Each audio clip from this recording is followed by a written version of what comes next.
Hello and welcome to Raising Anchor, your podcast and source for all things Rhode Island FC. I'm your host, Matt Entrican, and joining me is a very special guest, Rhode Island FC midfielder Jack Panayotou, a name familiar to all soccer fans across New England, as he's on loan from the Revolution for the remainder of the 2024 USL season. Jack, welcome to the podcast. Thanks for having me. No, I'm super excited for multiple reasons, which we'll get into today. But normally I kick things off with an icebreaker, try to get people used to the players and kind of the areas that they're from. It's a little bit more difficult with you being a native New Englander. So that being said, I guess the only question I would ask is there any kind of real turf battle between the residents of Cambridge and the Bostonians? Not that I'm really aware of. I kind of feel a bit a part of both. I used to live in Boston, like in the city, so not really. But my family moved to Cambridge, and I kind of like it better here. So I guess Cambridge is winning. Shots fired. That being said, let's get into this because there's a lot of things that I want to ask, a lot of questions on listeners' minds as you've re-entered this squad for a second time. So let's get the easy stuff out of the way. First and foremost, how did you fall in love with the beautiful game? Yeah, I mean, it started when I was maybe 4 or 5. I played soccer through like some town stuff, and then interestingly, my basketball coach at the time, who was really a soccer coach but just was filling in, invited me out with their team. And I played the whole season with them, and that's when I really started to fall in love with it. And since maybe 6 or 7, I decided that's what I wanted to do, and I was practicing every day, and here we are. So was it at 6 or 7 that the path to becoming a professional soccer started to solidify in your mind, or was that something later? Because you're no stranger to a little bit of fame, having seen some of those early videos of you at 12 years old, getting the opportunity to go to the Bayern Munich Academy, a very exclusive invite at that. What was the kind of catalyst that kind of had you starting to think that maybe you'd go and become a professional player? Yeah, I think that it was maybe the summer before all of that happened that I just, like I said, I really loved it at 6 or 7, but by like maybe 10 or 11, I just was convinced that that's what I was going to do. And sometimes, being almost stupidly optimistic, it works out in your favor. And I just was like, I'm going to be a pro. And eventually you work hard, and it panned out. So. Did those Fox soccer news clips put a spotlight on you or put a target on your back? Maybe a little bit of both. I didn't really overthink those. It was just really cool to see, and I didn't obviously expect to get so much internet hype, I guess. So it was great. Thinking back to, especially looking at the fact that you did end up playing with the Revolution and their academy system all the way now to their first team. You're from Cambridge, you spent time in Boston, but was the Revolution always the end destination or target in mind as you were coming up in the youth systems, or was that just a product of like local regional access? Yeah, I mean, I always, I grew up in Boston, and this is kind of the team that's here, and I've always watched them growing up, and like you said, I was through their academy, so I wanted to be a pro player for the Revs. So let's talk about the time with the Revolution Academy. You joined, you snaked in right with the under 13s and got with them all the way to the under 19, delivering an MLS Next Cup Championship trophy. You scored the only goal of the game to secure that victory. What was your time like coming up through the academy? Obviously, you had some little exposure with Conno Smith and a lot of other Revolution alumni. What was that like kind of growing up and developing within the system? Yeah, it was awesome. I mean, I think the academy has gone through some pretty decent changes, and I got to kind of sit and see everything. But I guess there were times in which like I was a starter and I was maybe our best guy, and other times where I wasn't playing, and you kind of just continue to go through those ups and downs, and eventually we won that under 19 national championship, and I was a big part of that. So it was kind of a good way to close off my academy experience. Speaking of closing that off, you were on track to join the first team as a natural progression from all the success that you saw. But your path took you in a different direction. Instead, you actually accepted an offer to play with Georgetown, and you instead stepped away from your time with the Revolution. Can you walk us through what led to that decision and what made you decide to go that different path? Yeah, it was an interesting one. It was definitely a difficult one because I was kind of deciding what made sense in that moment. But ultimately, I kind of thought I wanted to maybe experience college a little bit, and I thought developmentally the college game could give me some things that I needed to be ready for the real first team environment. So ultimately, I decided to go there, and I'm really happy with my decision. You must be, because you made quite the splash in your freshman year, scoring 7 goals, notching 3 assists, things that you already obviously know, but you quickly became a lock-on starter despite it being your first year. Uh, you had mentioned that you were looking for something a little bit different. What exactly did you work on at Georgetown to elevate your game that maybe you weren't getting in the academy system? Yeah, I mean, it's very physically demanding. The intensity of the college game is very high. You play against guys who honestly are even though it's college, a lot of the guys are 21, 22. I played against a couple guys who were like 25, even one guy who was 28. So you get to experience, I don't know, playing against more physically gifted players, and that helps me as maybe a bit of a smaller player learn how to beat those guys, and it was very helpful. You're known as a very technical player, a very explosive player. Did you realize early on that you were going to have to rely on those skill sets, and that you wouldn't maybe meet up to the bulk and the physicality of some of the bigger players, both in the college system and in MLS? Yeah, I mean, I never really put a lot of thought into it, but it's just the reality of what's happened, and I do the best with what I got. So With Georgetown, you lost in the final game of the Big East Championship, but you got there on the back of a brace scored by yourself in another round of the tournament. You also saw yourself scoring a goal in that MLS Next Cup final. And then we saw most recently you scoring in the Leagues Cup, your first MLS goal in club history. What is it about your game and the ability to find goals in elimination soccer? yeah, I've kind of always thought about myself as I think when the pressure's the highest, that's kind of been that's when I'm at my best, and I really enjoy those type of games. And hopefully we'll see if we can make the playoffs with RIFC. But if we do, I'm gonna be in the best form I possibly can for those games. What do you think? What do you think gives you that grit and that determination? Is it come from like something in your background, or is it always just been a part of who you are? Yeah, I've worked really hard internally to be really confident in those type of moments. And I guess it kind of pays off when the stakes are really high. But honestly, they're just soccer games, and I want to score in every game. Doesn't matter what it is. So I'm gonna try to continue to do that. So from Georgetown, you returned to the Revolution, becoming the 10th player ever to sign a homegrown contract, along with the greats Diego Fagundes, Scott Caldwell, and then also including fellow Rhode Island FC players like Zachary Haribo and Isaac Anking. Can you walk us through how you went from first year Georgetown and then back to a homegrown contract? Was it something where the Revolution saw that you were building your game away and they wanted you back immediately? Was it the allure of a homegrown contract that you just couldn't refuse? Like, where did that fall in the plan that you were building for yourself?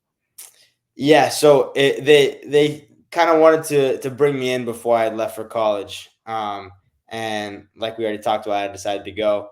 And then even while I was there a little bit, there were still some discussions, and eventually I decided after the first year it made 100% sense to leave and sign the homegrown contract. I mean, that's been my dream, and it was the whole time. But after that first year, I knew I was 100% ready for it.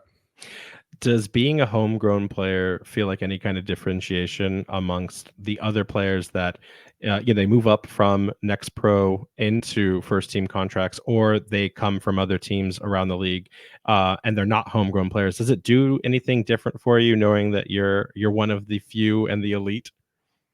Yeah, it's an awesome it's an honor really. I mean, being one of the guys from the academy who's made it through. I just want to be an inspiration to all the other players coming up through the academy and do what I can to make the Revs organization proud. Speaking of the Revs and getting into your time with the first team, your first minutes arrived pretty quickly into your contract being signed. In fact, you also started in some of your first minutes versus coming in for maybe some substitution opportunity. You started in a 2-1 away victory over DC United in March of last year. I got to ask, how did you prepare for that game, both mentally and physically? You know, you're coming from collegiate system before that academy, and now you're playing with the big dogs. You're playing in the elite of elite in North American soccer. What did you go through to prepare for that? Yeah, it's kind of a funny story because I learned I was starting literally the morning on Friday.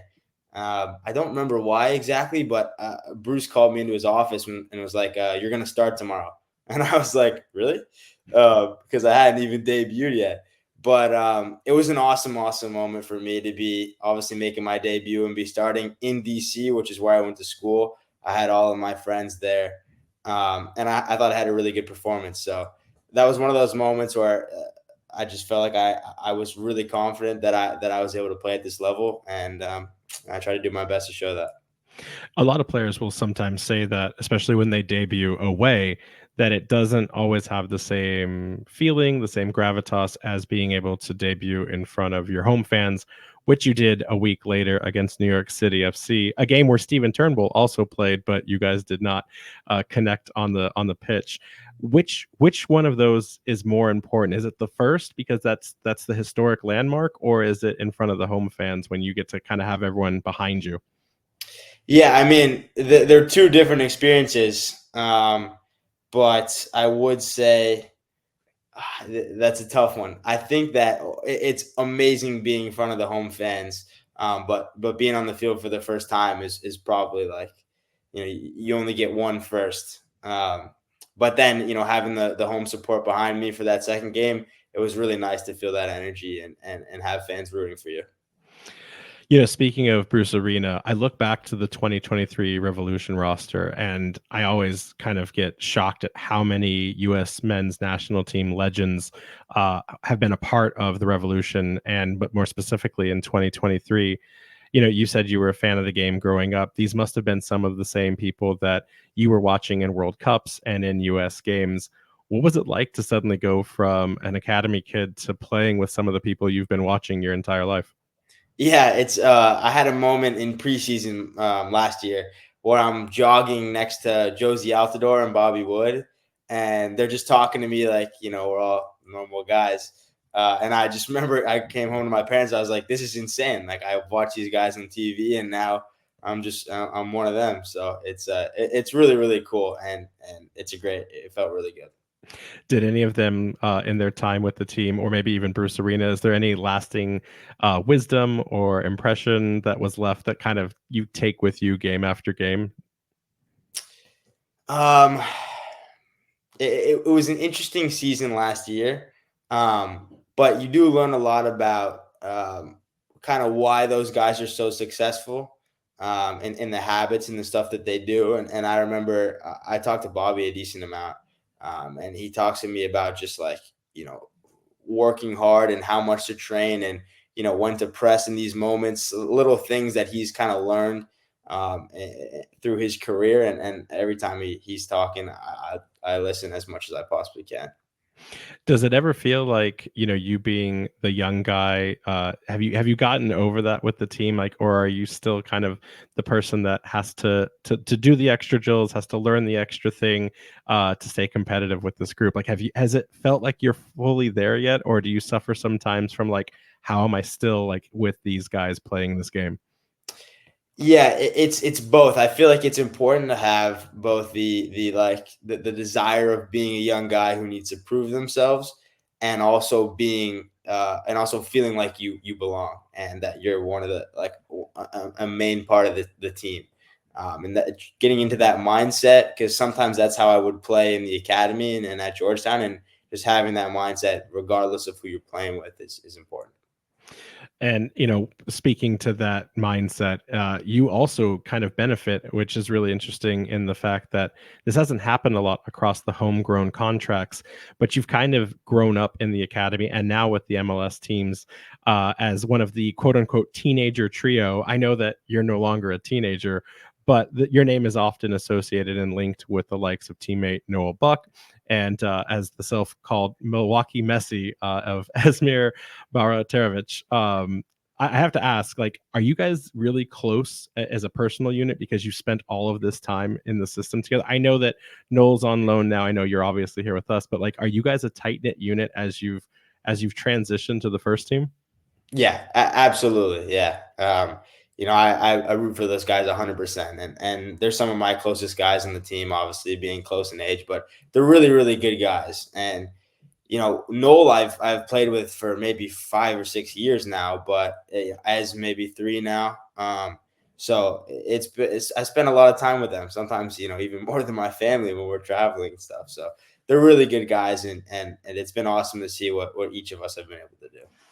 Speaking of what you're doing, you've now seen Noel go to his to play his trade in Europe, and then you've seen other teammates such as Tico and Spalding go down to the Rowdies. You yourself now are here with us at Rhode Island. Is it surprising to see this younger group of players who were getting starting minutes last year, who have been making substantial impact with their subs this season? Is it surprising to see yourself and the rest of the group kind of going out now and getting that additional experience? Or is that something that the Revolution kind of needed to do to make sure that when these players like yourself are really ready for permanent starting status, like it's no question that you've accumulated all of the experience you needed to be successful in your career? Yeah, it's not necessarily surprising. It's more of just a product of what's going on with the team, and if you're not getting serious minutes, especially as a younger guy, I think it's really important to continue to play. And the USL is a good level, Europe's a good level, so just continuing to get better is the most important thing because at the end of the day, we're young, so got to improve. So let's talk about Rhode Island. And before we jump into the club itself, let's talk about the state. Like I mentioned, you're no stranger to New England, but maybe you haven't spent as much time in Rhode Island. I don't know. I'm kind of curious, what was your opinion of the state before you ended up playing here? And has that changed at all since you've arrived for both of your stints here with the club? Yeah, so it's interesting. My family has been going to Newport like basically every summer since I was little. So I already had a decent opinion of it. I haven't spent a ton of time in Providence, but it's obviously it's very close. I feel it's part of New England. I feel a connection to the state before, and even more now playing for one of the main teams.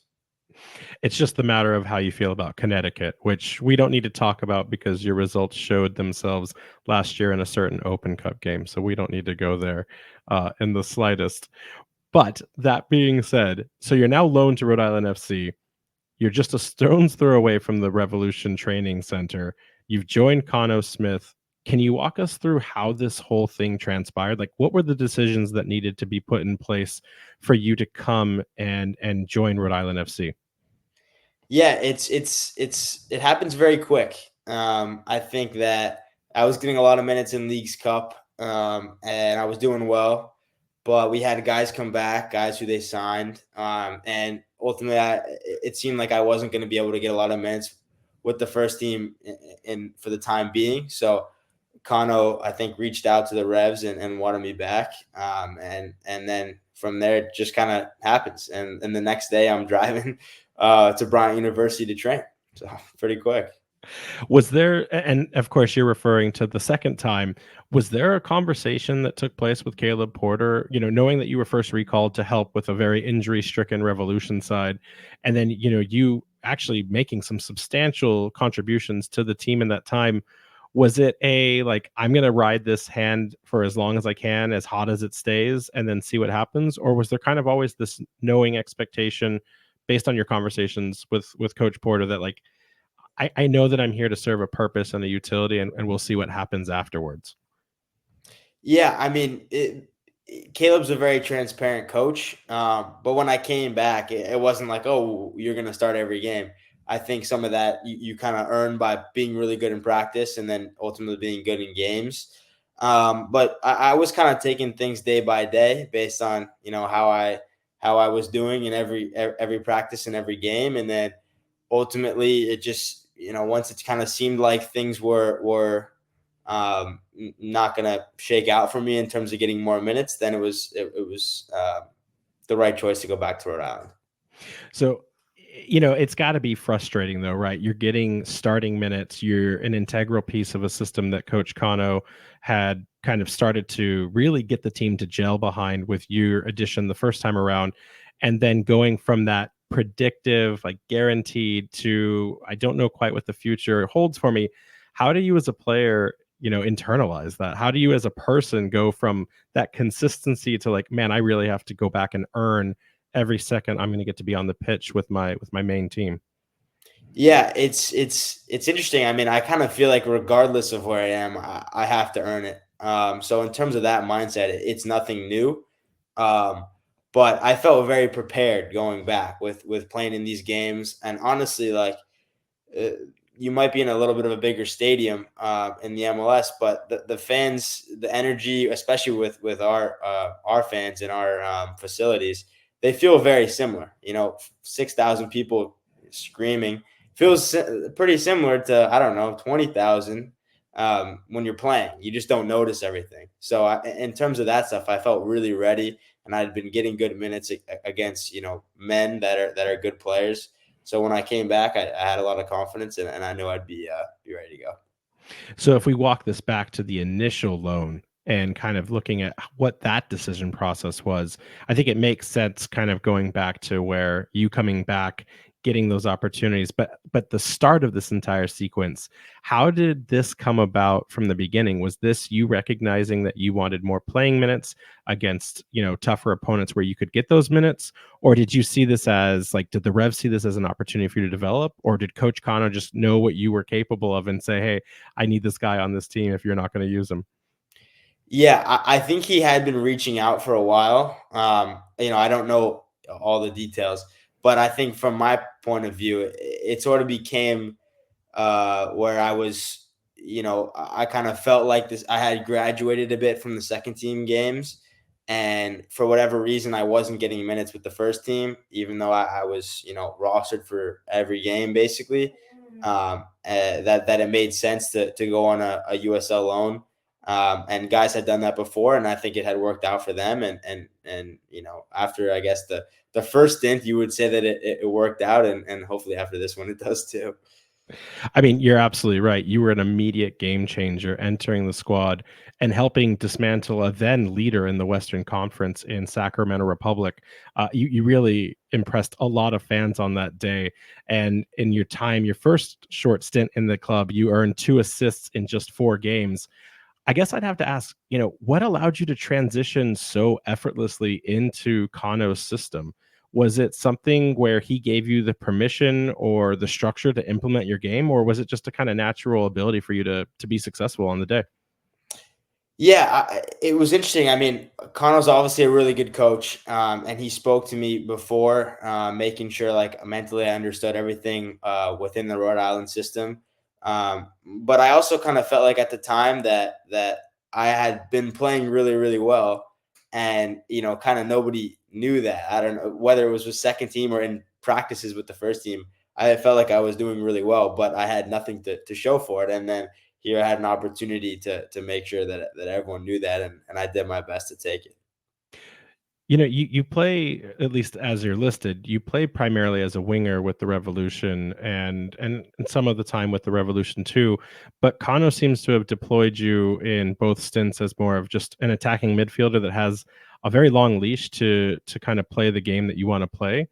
What do you feel the most comfortable when you get your opportunities on the pitch? Where do you like to see yourself?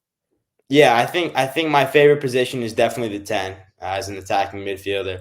But I could also be very very good as a winger that can play wider, come inside. I mean, I feel like the winger role in the modern game is very fluid, and I enjoyed it a lot playing that at the Revs and even a little bit in a couple games here.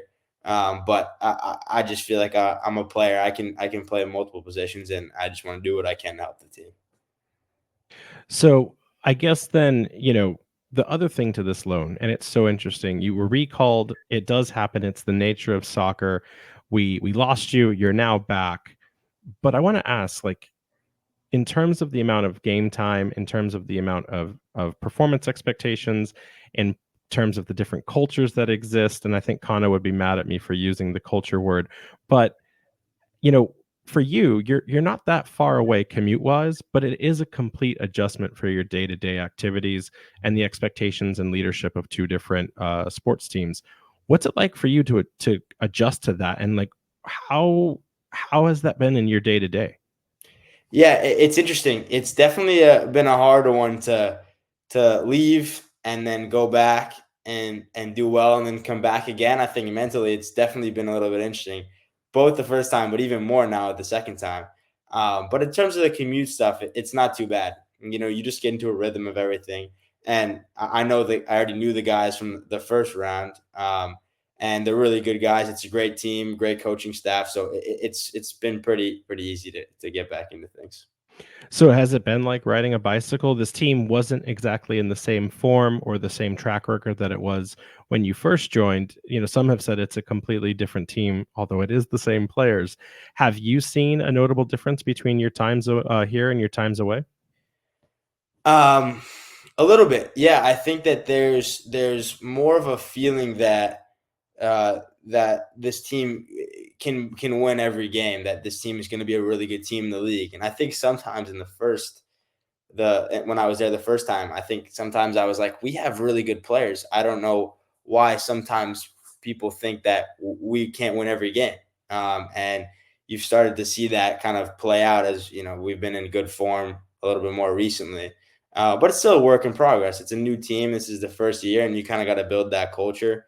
And you can definitely see it happening. So the coaching staff has done a great job with that. Speaking of the coaching staff, your second debut, much like your first showcase, uh, displayed an incredible technical set of skills. Your ability to draw in defenders and dribble through, and some of your passing sequences were reminders of exactly why you have an MLS contract. I guess I would ask, to that development opportunity, though, what is Coach Kano and the rest of the coaching staff kind of have you working on to improve your game while you're here with Rhode Island FC? Is it something different than what you've been instructed on from the Revolution side, or is it more of reinforcing the lessons learned with them? It's a little bit of both. I would say there's some similar things that I try to just work on pretty weekly. I think I've been trying to work a lot on my finishing, and then they're pretty big here in terms of pressing, repressing, like defensive organization. So they work a lot with me on that stuff, and it's good because that's something I think I can still improve. And it's always nice to have that kind of influence. Obviously, there are big shoes at the Revolution when it comes to their 10 and their attacking midfield. Is it something where you could see yourself redefine the roles that you've built for yourself in the game that you're applying here at Rhode Island FC to take back to the Revolution? Or is it just an extra dimension to your game? Yeah, I think it would be continuing to add more dimensions and become a more complete player. Being here, but regardless of where I am, I want to improve and get better, and I'm just trying to do my best to do that. And then has there been any kind of hazings on your return? I know last week when we had talked to Mark, he said he's back for now. We don't know. Obviously, that's I'm sure that's a joke you've heard several times. Has there been any fun reintroduction to the squad stories that you can share? Nothing too crazy. I think it was the biggest thing that I was like, oh, I'm back is being in the locker room and I'm like in some makeshift locker against the wall next to three guys. So I was once I walked in, I was like, oh, I forgot what this is like. But besides that, the guys are just like, oh, what are you here for a couple of days and then you're back again? But that's pretty much it. So. And then, for Rhode Island FC, you wear the number 8, but for the Revs, you wear the number 22. Is either one of those numbers significant or important, or is that just kind of the pick that you got from the numbers available? And the second question would be, if you could choose any number that you would want to wear, what would it be and why? Yeah, so my favorite number has been 8 since I was a kid because my favorite player used to be, I mean, it still is, but he's retired now, Iniesta. Um, so when I saw that it was available for Rhode Island, I was absolutely going to take that. And then with the Revs, 22 is been a number that I really liked based on kind of the options that we had, and I think it was Carlos's old number, and you know I kind of he's someone I really look up to, and I kind of thought that that would be nice to take, but it was a little bit more because there wasn't a lot of other good options, and I really like 22. So yeah, eight's my favorite number, and that's why I chose 22.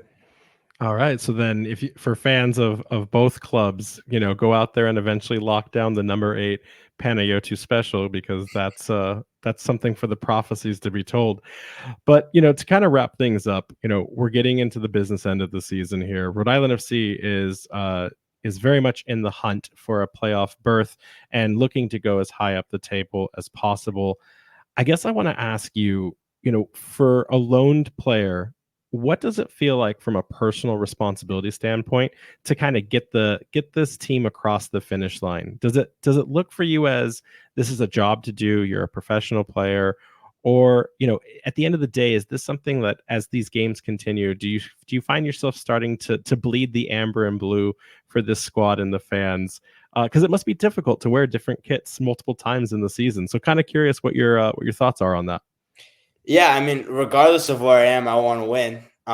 And being here, seeing what the fans are like and how much they care about this, it only adds to that.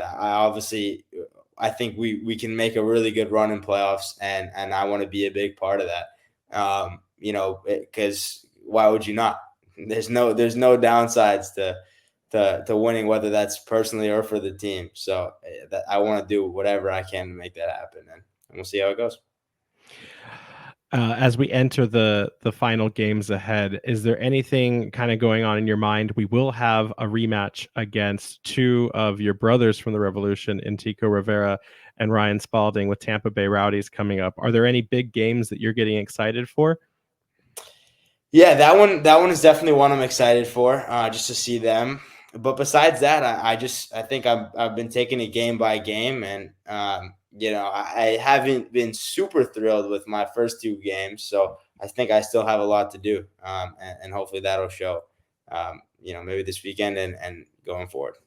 And you've said a lot about the team's overall success, the team's performance, but in these final games of the year, in these minutes that you're hoping to add to your experience, what kind of measures of success are you putting for yourself personally, as we get towards the end of the season? Yeah, I mean, the biggest thing, like you said, is to help the team make playoffs and then hopefully make a good run. And then I don't really have like specific, goals because like I said, I've been taking it game by game, but I try and score assist every single game. And I got to start going a little more. So I'm going to try and do that. Well, we hope you do. We definitely can use the additional support and reinforcements that you've brought by rejoining us. And we hope that you do not leave us, at least again, until the end of the season. I guess the final question is, you're a very busy person, being the professional athlete that you are. But what do you do to occupy your downtime? How do you stay busy when you're not on the pitch? Yeah, I got some friends, obviously being from Boston around here, so I see them a decent amount. I've been playing golf a good amount. I'm pretty good. So besides that, I mean, I read. I like to read a lot. I watch some film, play video games, normal kind of kid stuff. But it's good. Yeah, we're very very busy. So sometimes I just want to sit around and do nothing. Have you played with the RIFC guys yet? Because they just did an interview identifying who was the best and worst golfer, and I don't think you were back with the team yet. Do we need to go back and have a revision on where you sit on the ranking? Yeah, I'd love to go play with some of them. The only guy that I've gone to the golf range with is Colin, and I know him better than him. So far we're 1-0.